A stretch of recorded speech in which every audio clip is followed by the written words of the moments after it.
नमस्कार, एनडीटीवी की इस विशेष मुहिम में आपका स्वागत है। मैं हूं संकेत उपाध्याय।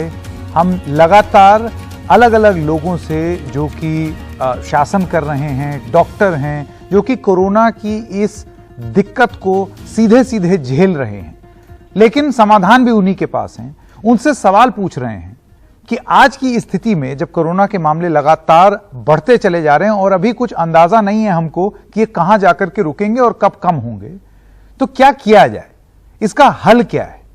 दोषारोपण हल नहीं है, लेकिन समाधान क्या है। इसी श्रृंखला में अब मैं स्वागत करना चाहता हूं राजस्थान के मुख्यमंत्री अशोक गहलोत का। गहलोत साहब, आपका एनडीटीवी में बहुत बहुत स्वागत। मेरा सबसे पहला सवाल आपसे यह है कि आपके राज्य में कोरोना की क्या स्थिति है। मुझे याद है कि तमाम एनडीटीवी के कार्यक्रम में आकर के आपने हम लोगों को बताया था, शुरुआत में ही पिछले साल एक भीलवाड़ा मॉडल था जो इस देश के सामने प्रस्तुत किया गया था, लेकिन उसके बाद से बहुत सारी चीजें बदली हैं, बहुत कुछ अलग हुआ है और अब स्थिति बहुत ही विकराल और विराट रूप ले चुकी है। तो सबसे पहले अगर आप अपने प्रदेश का एक्सपीरियंस बताएं, अनुभव बताएं।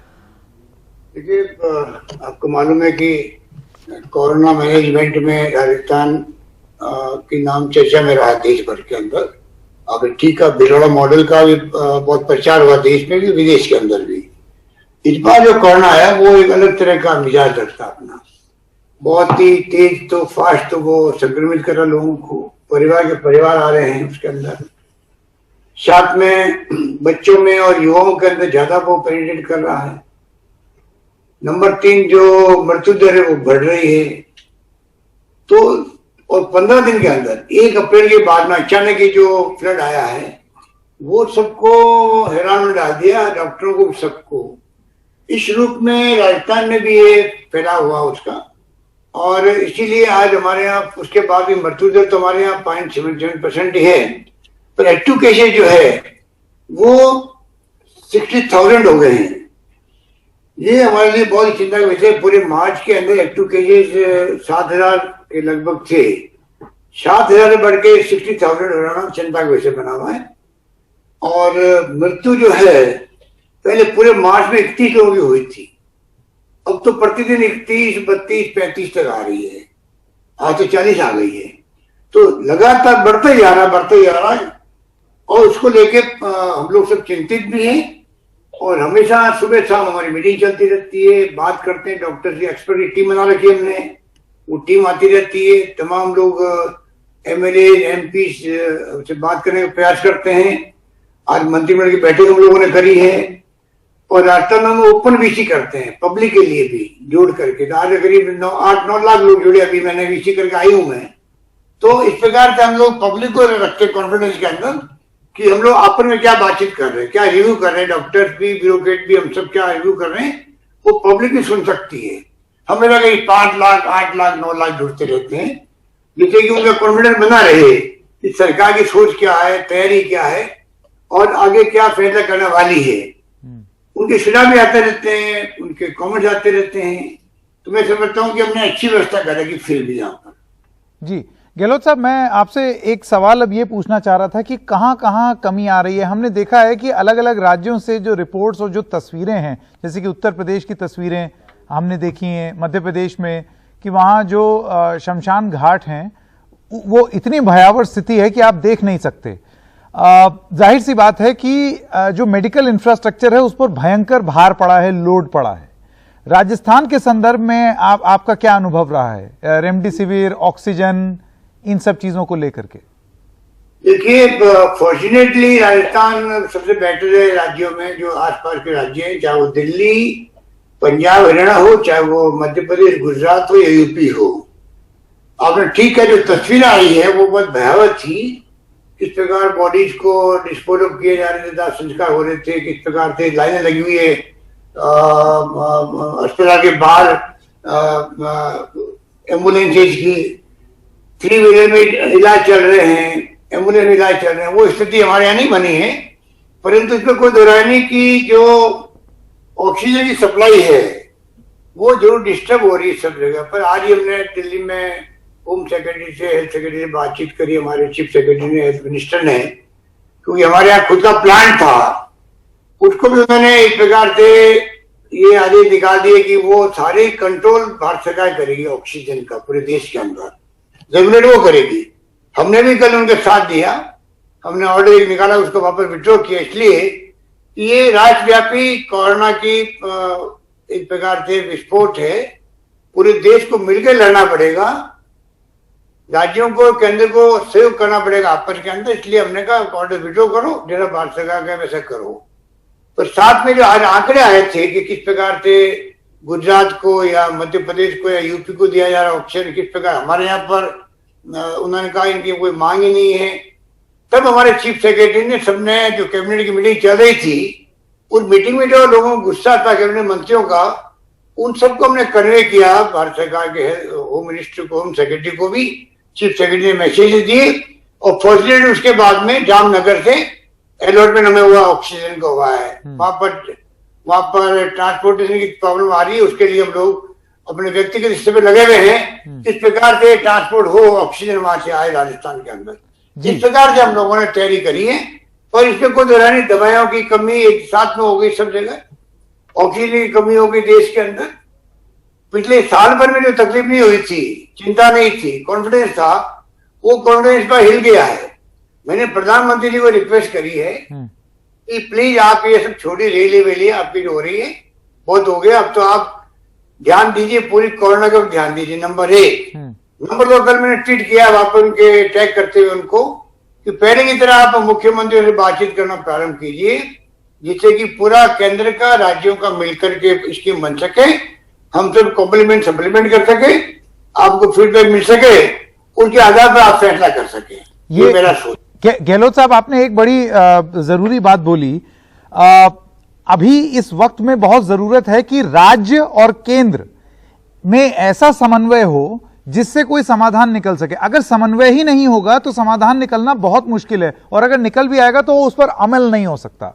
आपने ये बोला कि अब समय आ गया है कि वो अपना पूरा ध्यान इस चीज पर केंद्रित करें, लेकिन हम देखते हैं कि मीटिंग तो रात में होती है प्रधानमंत्री की, लेकिन दिन जो है वो चुनावी रैली में निकलता है, और भी बहुत सारे राजनीतिक दल जो हैं वो कभी पश्चिम बंगाल, कभी कहीं और, मतलब कैंपेनिंग मोड में रहते हैं।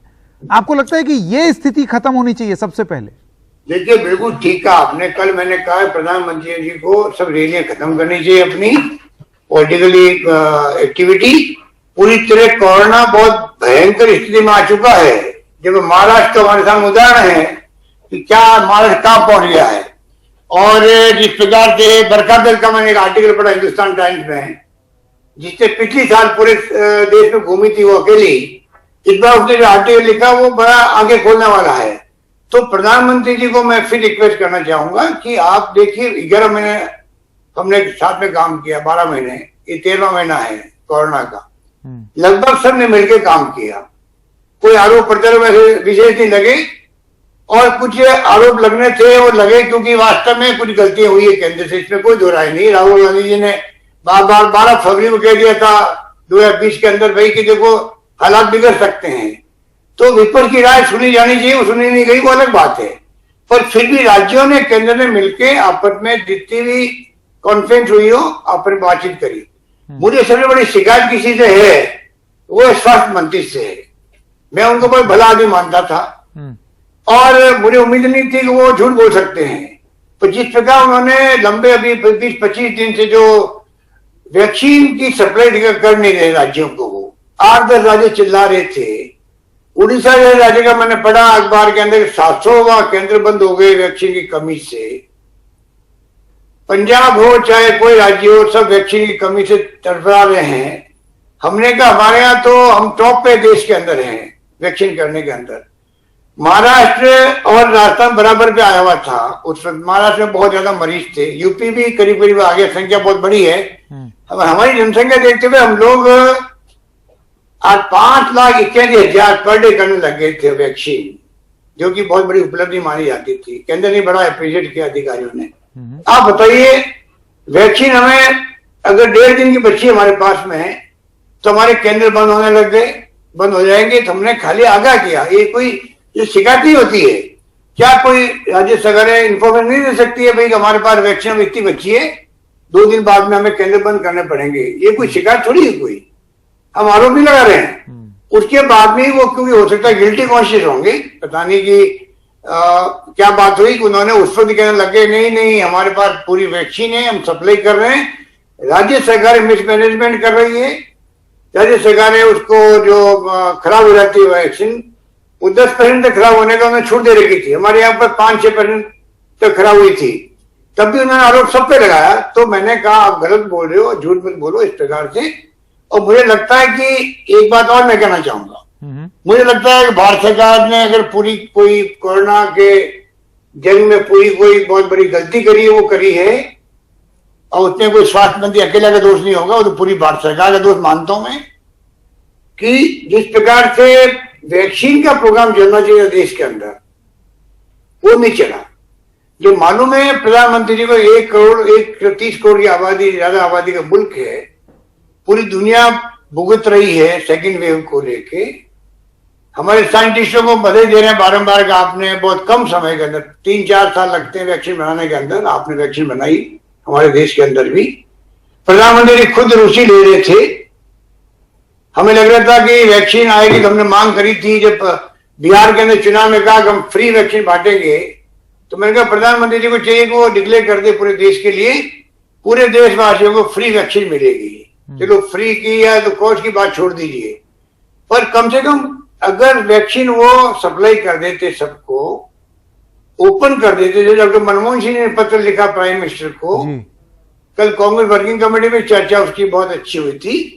और आपको जान के खुशी होगी कि मैंने खुद ने भी, और बाकी मैंने सोनिया गांधी जी के मुंह से सुना, तो मुझे 7-8 मेंबरों ने मैसेज दिया है SMS का कि मनमोहन सिंह जी जो 5 पॉइंट है वैक्सीन वाले, इसको मनमोहन सिंह लिख के भेजना चाहिए PM को।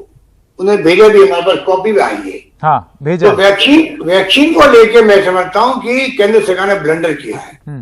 अगर ये 5 पॉइंट जो मनमोहन सिंह लिखे हैं, इसके आधार पर वो अगर इसको ओपन कर देते पब्लिक के लिए, प्राइवेट के लिए, तो क्योंकि ये तो सिद्ध हो चुका है अभी जो वैक्सीन इनके लगी है, हमारे यहाँ 45 डॉक्टर आ गए हैं, उसके बाद में भी कोरोना के पॉजिटिव आ गए हैं वैक्सीन लगाने के बावजूद भी, परंतु उसमें एक भी सीरियस नहीं है। इसके मायने है कि जिसकी वैक्सीन लग जाती है वो कोरोना का संक्रमित हो सकता है, तो कम से कम अस्पताल फेटल नहीं होगा। तो क्या अगर इतने बड़े मुल्क में अगर फ्री कर देते, कोई 500 में कोई 1000 में खरीद लेता जिसकी कैपेसिटी होती, अधिकांश लोगों को वैक्सीन लग जाती, भार कम होता सरकार का भी। और ये जो फैलता है अभी एसिम्प्टोमेटिक आ रहा है, सबसे बड़ी ये स्थिति बन गई है। पहले आता था सिम्टम ज्यादा आते थे, कभी कभी एसिम्प्टोमेटिक होता था, पर फास्ट ग्रो नहीं करता था। अभी क्या हुआ है, एक आदमी आ गया, मान लीजिए वो संक्रमित हो गया, पर वो एसिम्प्टोमेटिक, अपने घर में सब परिवार पूरा आ रहा है, क्योंकि पता ही नहीं किसी को, जहां वो जा रहा है फैलाता जा रहा है। फिर मालूम पड़ता है कि ये साहब जो है संक्रमित आ गए हैं, तब तक वो 50-100 लोगों को संक्रमित कर चुका होता है। अगर अधिकांश लोगों को वैक्सीन लग जाती तो ऐसा नहीं होता। तो मैं समझता हूँ ये स्थिति आज जो बनी देश में वो शायद नहीं बनती। नहीं गहलोत साहब, ये जो चिट्ठी है डॉक्टर मनमोहन सिंह जी की, वो मेरे पास भी है। इसमें एक जो मुख्य बात लिखी है वो है कि वैक्सीन का विकेंद्रीकरण हो। इसमें ये लिखा है वैक्सीन का विकेंद्रीकरण हो, राज्य तय करें कि कौन मेडिकल इमरजेंसी है, किसको वैक्सीन लगाना जरूरी है, किसको नहीं है। जैसे कि कोई राज्य अगर चाहे कि मैं टीचरों को लगाना चाहता हूं, तो वो उसकी अनुमति राज्य के पास हो। आपको लगता है ये इन सुझावों पर केंद्र सरकार को अमल कर लेना चाहिए? उनका 5 सुझाव बहुत शानदार है। उसके माने ये हैं कि आप पहले 60+ को लगाएंगे, पहले फ्रंट लाइन वर्कर्स को लगाएंगे, फिर 45 को लगाएंगे। मैं ये कह रहा हूं आपको, इसके अलावा भी अगर ओपन कर देते, वो राज्यों में छोड़ देते, बल्कि राज्य सरकार सीधा कंपनी से बात करती, अंतर्राष्ट्रीय कंपनी से बात करती। आज जब जिंदगी और मौत का सवाल जहां होता है, वहां अगर इसका विकेंद्रीकरण कर देती सरकार, भारत सरकार, तो भारत सरकार को आराम होता, उनके ऊपर भार कम होता। लेकिन गहलोत साहब, इतनी तो वैक्सीन है ही नहीं हमारे पास, इतनी तो वैक्सीन हम लोग बनाते ही नहीं है। मैं कह रहा हूं दुनिया की बात कर रहा हूं, दुनिया के मुल्कों से वैक्सीन मंगाती, कंपनी मंगाती, प्राइवेट सेक्टर मंगाते। अजीम प्रेमजी जैसे आदमी ने कहा था कि भाई आप इनको प्राइवेट सेक्टर के लिए अलाउ कर दीजिए, वो अपना मंगाए, दुकानदार को, वेंडर को दे, वो लगवाए, व्यक्ति जाए, पैसा खर्च करे, ज्यादा पैसा कम पैसा छोड़ दिए, जिंदगी बच जाती है आदमी की। तो वैक्सीनेशन बड़े रूप में होना चाहिए था। मनमोहन सिंह का मतलब ये है। अच्छा, ठीक है। एक सवाल गहलोत साहब मैं वापस आना चाहता हूं, ये चुनावी रैलियों के संदर्भ में राहुल गांधी ने आज ये बोला है कि अब वो कोई रैली नहीं करेंगे। उनकी मैं देख रहा हूं ट्विटर पे थोड़ी आलोचना भी हो रही है कि आप वैसे भी क्या कर लेते रैली करके पश्चिम बंगाल में। बहरहाल तृणमूल कांग्रेस से जब ये सवाल पूछा गया कि अगर नरेंद्र मोदी रैली कर रहे हैं तो आप क्यों कर रहे हैं, अगर आपको कोरोना की इतनी चिंता है तो आप अपनी रैली बंद कर दीजिए। तृणमूल कांग्रेस का यह कहना है कि हमने बोला तो था चुनाव आयोग को कि सारे चुनाव एक फेज में कर दें, वो नहीं माने, तो हमें भी मजबूरन में रैली करनी पड़ रही है, नहीं तो हम ऐसे वॉकओवर थोड़ी दे सकते हैं बीजेपी को। आपका क्या मत है इस पर? देखिए, मेरा एक ट्वीट नहीं देखा आपने, जो मैं 2 दिन पहले दिया था, और मैंने ये बात कही है, सोनिया गांधी जी की बात को मैंने तायद की है, जब उन्होंने कहा कुछ हद तक हम लोग भी जिम्मेदार हैं। मैंने कहा कि इसके अंदर जुडिशरी और इलेक्शन कमीशन नहीं बच सकते हैं। स्थानीय निकाय चुनाव, पंचायतों के चुनाव हम लोगों ने विरोध किया राज्यों में, हाई कोर्ट में, सुप्रीम कोर्ट में, उन्होंने हमारी बात नहीं मानी। इलेक्शन कमीशन ने अपनी ड्यूटी मान करके वो इलेक्शन चाहे असेंबली के हों, चाहे वो स्थानीय निकाय के हों, चाहे वो लोकल बॉडी को करते गए पंचायतों में। हमने कहा कि आज जो स्थिति बनी है देश के अंदर, बिहार के बाद में बड़ी बड़ी रैलियां हो रही है, ना इलेक्शन कमीशन रोक लगाई, ना हाईकोर्ट ने रोक लगाई। हाईकोर्ट ने तो उल्टा कह दिया कि स्थानीय पंचायत चुनाव हो, नगर पालिका चुनाव रोको मत, जरूरत नहीं थी। तो मैंने कहा ये हम सबकी जिम्मेवारी है, और सोनिया गांधी जी ठीक कहा, हम लोग भी कुछ हद तक जिम्मेदार हैं। मैं भी इस बात को मानता हूं। मैंने जब ट्वीट किया तो मैंने कल रात को देखा हजारों ट्वीट मेरे खिलाफ आए, कमेंट आया होंगे हजारों में। मैंने पहली बार देखा एक से लगा कि मेरे का 95% से ज्यादा मेरे खिलाफ भी कमेंट आए होंगे। अब आप बोल रहे हो आपका बाई इलेक्शन निपट गया, प्रचार खत्म हो गया तो बोल रहे हो, पहले क्यों नहीं बोले, पता नहीं क्या क्या लिखा होगा। तो मैं मानता हूं कि हमने वास्तव में सबने, मैं तो अगर 2-3 जगह की मीटिंग में गया, एक मीटिंग में गया हूं मेरे इलेक्शन में 3 जगह, पर फिर में गया 3 जगह, तो लोगों का आरोप लगाना या कमेंट करना, मैं मानता हूं कि उनका हक है कि पूरे देश के अंदर सबने तमाशा देखा इस बात को। सब लोग गए, सब पार्टी वाले गए, इसमें कोई न कोई सब पार्टी राय बननी चाहिए थी। जब कोरोना है, हमने देखा कोरोना में हमारी जंग जीत गए, हम तो कोई फर्क नहीं पड़ने वाला है, और उसके कारण सब लोग निकल गए। तो ये बात जो आप कह रहे हो उसमें मैं मानता हूं कि ये जो अब कहा जा रहा है, राहुल जी ने कहा या ममता जी ने कहा, तो राजनीति में कार्यकर्ता छोड़ता नहीं नेताओं को, वो चाहता मेरे वहां क्यों नहीं आ रहे हैं, उनको आना चाहिए, मजबूरी में जाना पड़ता नेताओं को। ये तो इसलिए जब सुप्रीम कोर्ट कई मामलों में दखल देता है, फैसले देता है, ये है मामला था, देश को बचाने का मामला था, इलेक्शन कमीशन को एक्शन लेना चाहिए था। कोई तरीका निकालते कि वेबिनार से या वीसी के माध्यम से मीटिंग करते हैं आप लोग, सब कुछ संभव था। देखिए, एक चुनाव की बात हो गई, आपको लगता है कि तुष्टीकरण का ही लगभग मामला बनता है किस तरीके से सरकार ने इतने बड़े आयोजन को, उत्तराखंड में कुंभ के आयोजन को अनुमति दे दी, और आज देखिए किस किस्म की स्थिति हो रही है। सारे एक्सपर्ट्स कह रहे थे कि आप इस तरीके से मत अलाउ कीजिए, छोटा करिए, लेकिन इतना बड़ा फंक्शन करना, लोगों के जज्बात को समझते हुए करना, लेकिन आज उसका खामियाजा हम लोग भुगत रहे हैं। आपकी क्या राय है इस पर? मैं भी मानता हूं कि प्रधानमंत्री जी ने बात कल कही है, अखाड़े के मंडलेश्वर जी से बात करके, ये बात पहले हो जानी चाहिए थी। और बल्कि हमारे जो नए नवनियुक्त मुख्यमंत्री है उत्तराखंड के, मेरा परिचय तो नहीं है, तो जब से वो बने हैं तब से उनके कमेंट थोड़ा अजीब से आ रहे हैं, और इस महाकुंभ को लेकर अजीब से कमेंट आए कि गंगा मैया के वहां आएंगे तो कोई बीमार नहीं पड़ेगा, या पता नहीं क्या क्या कहा उन्होंने। तो ये इस प्रकार की बात नहीं करनी चाहिए थी। अब सब लोग खाली कर रहे हैं वहां पर, मैंने सुना है अखाड़े वाले जाने लग गए हैं प्रधानमंत्री की बात के बाद में या पहले, जो भी है। और ये पिछली बार लोगों ने कॉपरेट किया, पिछली बार चाहे ईद आई हो, होली हो, दीपावली हो, जो फंक्शन आए थे, क्रिसमस हो, मैं समझता हूं कि सब लोगों ने कोऑपरेट किया पिछली बार, सब राज्यों में भी केंद्र में भी सब लोगों ने फॉलो किया। जो गाइडेंस आ रही, एसओपी आ रही थी केंद्र की, उसको सबने फॉलो किया। यही बात इसमें लागू होनी चाहिए थी। उसका तो नतीजा भुगतना पड़ेगा हम लोगों को, क्योंकि मैंने सुना है कि कर्नाटका ने और शायद पता नहीं एक स्टेट और है जिसने गुजरात रोक लगाई है, जो जाके आए वहां पर कुंभ के अंदर। नहीं, बहुत सारे लोग राजस्थान से भी गए होंगे, तो अगर जैसे वो आएंगे, वो आकर के हो सकता है संक्रमण लेकर के आए और संक्रमित कर दें। आप कैसे निपटेंगे उससे? बिल्कुल ठीक कह रहे। गांवों के अंदर पहले संक्रमण बहुत कम था पिछली बार। इस बार 30% आंकड़े जो आ रहे हैं, मृत्यु हो रही है वो गांव वालों की हो रही है। मतलब कोरोना गांव में पहुंचने लग गया है, और कुंभ से आएंगे वो गांव में जाएंगे। हमारे वहां जो बॉर्डर डिस्ट्रिक्ट है गुजरात के, डूंगरपुर, उदयपुर, वहां सभी गांव में पहुंच गया कोरोना, क्योंकि गुजरात से लोग मजदूर आए थे, वहां चले गए। तो ये जो कुंभ के बाद में जो लोग जाएंगे वापस, वो और कोरोना फैलाएंगे। तो बड़ी खतरनाक स्थिति है, सबको मिलकर इसमें मुकाबला करना चाहिए। मैं गहलोत साहब, बहुत जल्दी जाते जाते आपसे अगर कोई 2 या 3 प्रमुख चीज जो आपके दिमाग में है, जहां पर आप चाहते हैं कि केंद्र के साथ तुरंत समन्वय बने, तुरंत संपर्क हो, तुरंत समन्वय बने और बिना राजनीति के उस पर कार्रवाई हो, वो 2 और 3 मुख्य चीज क्या होंगी? एक ही है सिर्फ, इनकी जरूरत नहीं, एक ही बहुत है। अच्छा, प्रधानमंत्री जी को सब काम छोड़ करके राज्यों के मुख्यमंत्री से बात करनी चाहिए। अच्छी लड़ाई लड़ी जाती है राज्यों के अंदर, केंद्र कोऑर्डिनेट कर सकता है, गाइड कर सकता है, फाइनेंशियली मदद कर सकता है, इमदाद दे सकता है, पर लड़ाई लड़ी जाती है राज्यों के अंदर, चाहे किसी पार्टी की सरकार हो।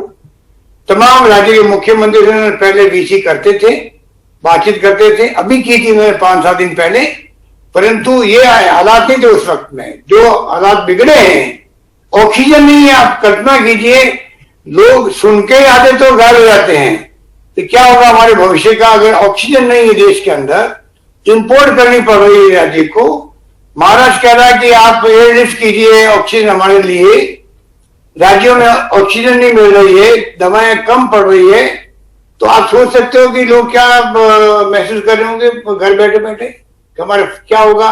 गहलोत साहब, आपको लगता है केंद्र और राज्यों के बीच में एक भरोसे की कमी आई है, ट्रस्ट डेफिसिट, और उसको बनाने का सबसे बड़ा जो बोझ है वो केंद्र सरकार या प्रधानमंत्री के ऊपर है कि सब लोगों का भरोसा जीतें ऐसे वक्त? मैं समझता हूं कि भरोसे की कमी नहीं आई है। ये क्या है कि बीजेपी की जो सोच है वो फासिस्टी सोच है। नंबर 1, ये लोग गुजरात में 2 चुनाव हुए थे राज्यसभा के, एक सीट जीतने के लिए 2 चुनाव अलग अलग करवा दिए दोनों जीतने के लिए सीटें को। जो पार्टी इस हद तक जा सकती है वो 4 महीने से तमाशा कर रही है। वेस्ट बंगाल के अंदर करोड़ 5-10 हजार करोड़ खर्च कर दिए होंगे पूरे वेस्ट बंगाल को कामयाबी जीतने के लिए। इनको वो ज्यादा चिंता सता रही थी अमित शाह जी को और मोदी जी को, इसलिए इनका ध्यान नहीं किया। इनको उम्मीद नहीं थी कि कोरोना इस नए रूप में प्रकट हो जाएगा देश के अंदर और हालात बिगड़ जाएंगे, इनको उम्मीद नहीं थी, इसलिए सब कुछ हुआ है। अब जो अभी मीटिंग करी थोड़े दिन पहले, वो इसी डर के मारे की थी, पर उनसे काम नहीं चला। इनको पूरा इंटरेस्ट लेना पड़ेगा प्राइम मिनिस्टर को, सब राज्यों से बात करनी पड़ेगी, तब जाकर के स्थिति कंट्रोल में आएगी। पर सब राज्य सरकारें पूरा सहयोग करेगी केंद्र को, पूरे सबको मिलकर लड़ना है, लड़के मिलकर लड़ेंगे तभी जाके कामयाब होंगे हम लोग। जी बिल्कुल। मुख्यमंत्री अशोक गहलोत जी, आपने हमसे बात की, समय निकाला, बहुत सारी जरूरी सुझाव भी दिए और कुछ बातें भी बताई। आपका बहुत बहुत धन्यवाद। मकसद इस कार्यक्रम का यही था, एनडीटीवी के माध्यम से हमेशा की तरह समाधान निकालना, सोल्यूशन निकालना, हल निकालना, और उसमें आप जुड़े। आपका बहुत बहुत धन्यवाद। धन्यवाद, आपका भी धन्यवाद।